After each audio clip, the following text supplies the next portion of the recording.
Найлепшага вам не хапае сну. Уильям Шекспір. Застаўся адзін апошні экзамен па гісторыі Рымскай імперыі, і вы адпачняце на вакацыях. Але вывучыць трэба так шмат. І вы адважваецеся на крок, які абіралі тысячы вучняў да вас. Вучыцца ўсю ноч. Калі вы не спіце ўсю ноч, то змагаецеся з натуральнымі цыркаднымі рытмамі ўласнага цела. Гэта цыклічныя змены, праз якія праходзяць амаль усе жывыя істоты на працягу сутак. Напрыклад, сон і няспанне. Яны моцна залежаць ад дзённага святла. Але пакуль вы трымаецеся і прадзіраецеся праз эпоху Юлія Цэзара. Калі сонца заходзіць, вашы вочы дасылаюць сігнал пра змяншэнне святла ў частку мозга, якая называецца супрахіазматычнае ядро. Па сутнасці, гэта ваш унутраны цыркадны гадзіннік. Яно падае знак эпіфізу, каб той выпрацоўваў мелатанін. Гэты гармон дапамагае целу падрыхтавацца да сну. Яго ўзровень пачынае расці за 2 гадзіны да вашага звычайнага адыходу да сну.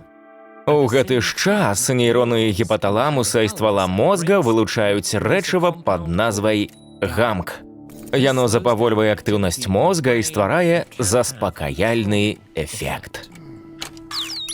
Набліжаецца час звычайнага адыходу да сну. Перад сном мозгу трэба астыць, таму тэмпература цела пачынае паніжацца. Карта такая падобная да твару. О, вы ўжо страчваеце ўвагу. На працягу дня мозг вылучае прадукт жыццядзейнасці пад назвай адэназін. Чым больш адэназіну звязваецца з рэцэптарамі мозга, тым мацней вы адчуваеце стому і страчваеце ўвагу. Час выпіць кавы. Кафеін перашкаджае адэназіну звязвацца з рэцэптарамі, і гэта адчуваецца як прыліў энергіі. Але таксама можа выклікаць нервовасць і трывогу. Вы цудоўна спраўляецеся з карткамі. Цяпер гэтыя даты і імёны захоўваюцца ў аддзеле мозга пад назвай гіпакампус.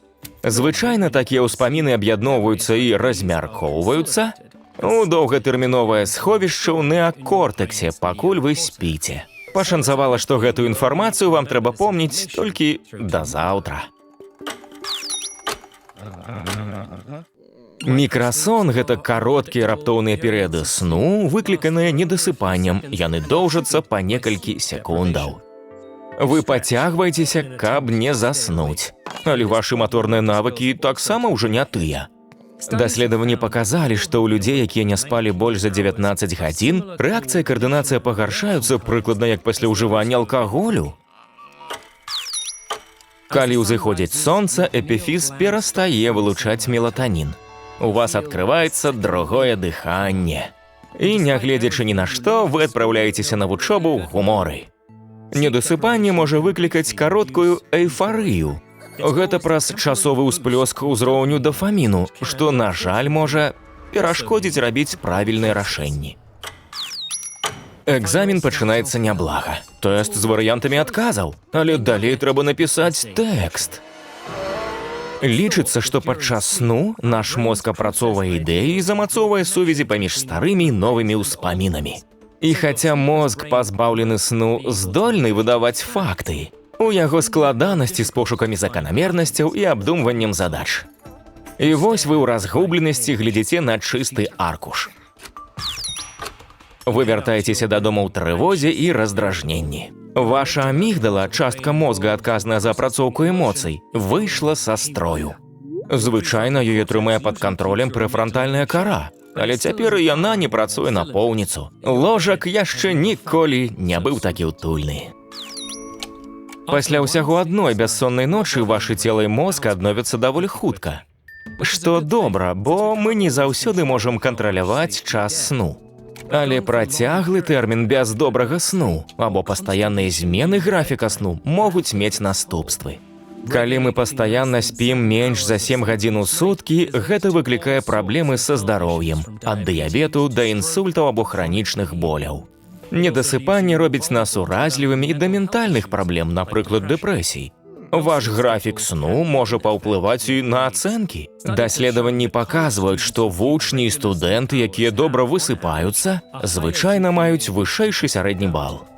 Таму, калі наступным разам вырашыце правесці ноч без сну, успомніце, што Рым не адзін дзень будаваўся. Або, калі на тое пайшло, не адну ноч.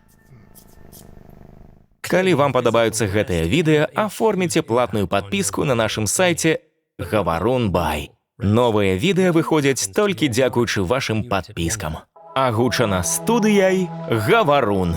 Шчыра дзякуем Мацею Маланцыялі-Неваяйковым, сям'і Анфімавых, Яўгену Бараноўскаму, Ігару Тарасу, Вячаславічу, Сергею Адзянцу, Сергею Еніну, Вітушцы і Ірыне, Іллі Мірончыку і ўсім фундатарам за падтрымку. Or explore the science of adolescence at ed.ted.com/building-connections.